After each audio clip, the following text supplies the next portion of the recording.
আসসালামু আলাইকুম, কেমন আছেন সবাই? আশা করছি কাছে দূরে যে যেখান থেকে আমার ভিডিওটি দেখছেন সবাই আল্লাহর রহমতে ভালো আছেন।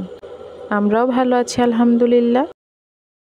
ভোরবেলার খুব সুন্দর একটি দৃশ্য দিয়ে আজকের ভিডিওটা শুরু করলাম। আশা করছি শেষ পর্যন্ত ভিডিওটি দেখবেন, একটু হলেও আপনাদের কাছে ভালো লাগবে। আর ভিডিওর প্রথমেই আপনাদের কাছে একটি রিকোয়েস্ট থাকবে, যদি আমার ভিডিওটি ভালো লাগে তাহলে অবশ্যই একটা ছোট্ট লাইক দিয়ে যাবেন। আপনার একটা ছোট্ট লাইক আমার জন্য অনেক বেশি গুরুত্বপূর্ণ। আর যদি আমার চ্যানেলে নতুন হয়ে থাকেন তাহলে আমার চ্যানেলটিকে সাবস্ক্রাইব করে আমার চ্যানেলের পাশেই থাকতে পারেন। বিয়ের পর মেয়েদের শ্বশুরবাড়ি থেকে বাবার বাড়িতে যাওয়াটা আসলে কতটা আনন্দের শুধুমাত্র বিবাহিত মেয়েরাই জানে। আসলে মেয়েরা বাবার বাড়িতে যতটা আদরে যত্নে থাকে অন্য কোথাও কিন্তু সেই আদর আর যত্নটা পায় না। শ্বশুরবাড়িতে কিন্তু তাকে নিজেকেই অন্যদেরকে ভালো রাখতে হয়, তাদের যত্ন করতে হয়, খেয়াল রাখতে হয়। তাই মেয়েদের ওই একটাই শান্তির আর স্বস্তির জায়গা বাবার বাড়ি, যেখানে কিনা সে একটু শান্তিতে নিঃশ্বাস ফেলতে পারে। তো অনেক দিন পর বাবার বাড়িতে যাব, যার জন্য গতকাল রাত্রেই কিন্তু আমি নাস্তার জন্য প্রিপারেশন নিয়ে রেখেছিলাম, যাতে সকালবেলা আমার একটুও দেরি না হয়। রুটি বানিয়ে ফ্রিজে রেখে দিয়েছিলাম, আর গত দিনের তরকারি ছিল ওগুলো দিয়েই কিন্তু সকালের নাস্তাটা করে নিয়েছিলাম। আর আজকে যেহেতু শুক্রবার ছিল তাই ছেলের আরবি পড়ারও কোনো ঝামেলা ছিল না।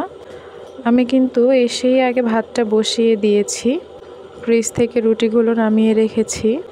ভাতটা বসানোর কারণ হচ্ছে, আমি যখনই বাবার বাড়িতে যাই না কেন আমার মা কিন্তু প্রতিবারই আমার হাজব্যান্ডের জন্য খাবার বক্সে করে পাঠিয়ে দেয়।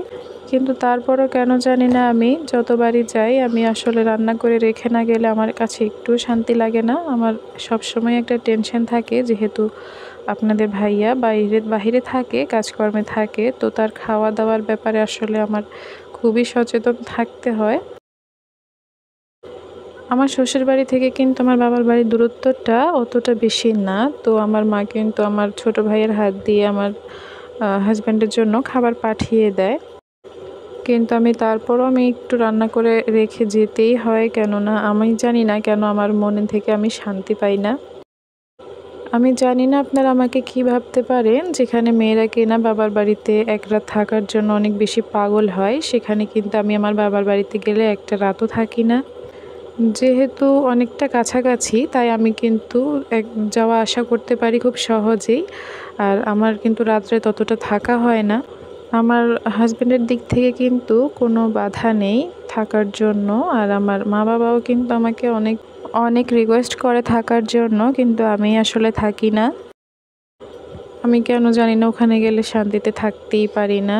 দিনের বেলা থাকলেও আমি রাতের বেলা আসলে কোনোভাবেই থাকতে পারি না। আমার মাথায় সবসময় একটা টেনশন হতেই থাকে যে সে ঠিকমতো খেলো কি না, কী করলো একা একা। আর আমার কেন জানি না মনে হয় আমি খুব অল্প বয়সেই সংসারী হয়ে গেছি, যার জন্য আমি কোথাও গেলে একটা রাতও ঘুমিয়ে শান্তি পাই না। আমি যখন আমার নিজের রুমে এসে একটু শুয়ে আরাম করি সারাদিনের কাজকর্ম শেষে, বা যেখানেই যাই না কেন, আমি যখন আমার রুমে আসি বিশ্বাস করবেন না যে শান্তিটা পাই, অন্য কোথাও গিয়ে আমি এই শান্তিটা পাই না। আর শুনেছি মেয়েরা নাকি যখন হাজব্যান্ডের কাছে যত্ন আদর ভালোবাসা পায় তখন মেয়েরা আসলে বাবার বাড়ির কথা ভুলে যায় বা যেতে চায় না। আমার ক্ষেত্রেও হয়তো বা সেটাই হয়েছে। আর আমি জানি না কেন আমার সংসারের প্রতি অনেক বেশি মায়া কাজ করে, আর নিজের সংসার হয়ে গেলে আসলে ওই সংসারেই সব শান্তি পাওয়া যায়। তখন কিন্তু বাবার বাড়িতেও যেতে অত বেশি ভালো লাগে না। তবে বাবার বাড়ির যাওয়ার যে অনুভূতিটা সেটা কিন্তু সব মেয়েরই সমানই হয়ে থাকে। আমিও এক সময় প্রচুর পাগল ছিলাম মায়ের কাছে যাওয়ার জন্য,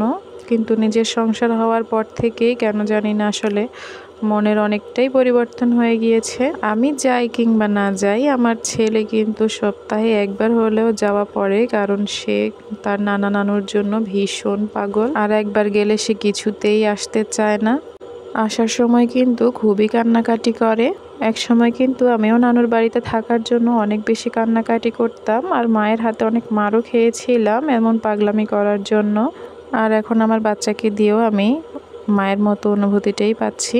তো তারপরে নাস্তা করে ভাত তরকারি রান্না করে আমি কিন্তু চলে গিয়েছিলাম, আর ভিডিও ক্লিপ নেওয়া হয়নি। আর বাবার বাড়িতে গেলে আমার একদমই আসলে মোবাইল হাতে নেওয়া হয় না, কারণ ওখানে গেলে আমার মোবাইল হাতে নেওয়ার প্রয়োজনই পড়ে না। কেননা আমরা সবাই একসাথে অনেক বেশি মজা করি, যার জন্য আসলে ফোনটা আর হাতে নেওয়ার সময়ই হয় না বা মনেই থাকে না ফোন হাতে নেওয়ার জন্য। তো তার জন্য আমি আসলে কোনো ক্লিপও নেইনি। এই তো আমি এসে দেখছিলাম যে মা মাটির চুলায় আমাদের জন্য রান্না করছিল, আরও অনেক পদ রান্না করেছে যেগুলো আমি আসলে ভিডিও করিনি। তো অনেক বেশি ভালো লেগেছিল। আমি কিন্তু রাতের বেলায় আবার চলে এসেছি। সবাইকে আসলে হাসি মুখে বিদায় দিলেও বাড়িতে আসার পর খুবই মন খারাপ হয়, সবাইকে অনেক বেশি মিস করি। বড় হয়ে যাওয়ার পর কিন্তু কাউকে ভালোবাসা প্রকাশ করা যায় না, মনের ভেতরেই রাখতে হয়। তো আজকের ভিডিওটা এই পর্যন্তই। আমার ভিডিওটি যদি আপনাদের কাছে ভালো লেগে থাকে তাহলে অবশ্যই কমেন্ট করে জানাবেন, আর অবশ্যই একটা ছোট্ট লাইক দিয়ে যাবেন। সবার সুস্বাস্থ্য কামনা করে এখানেই শেষ করছি। সবাই ভালো থাকবেন। আল্লাহ হাফেজ।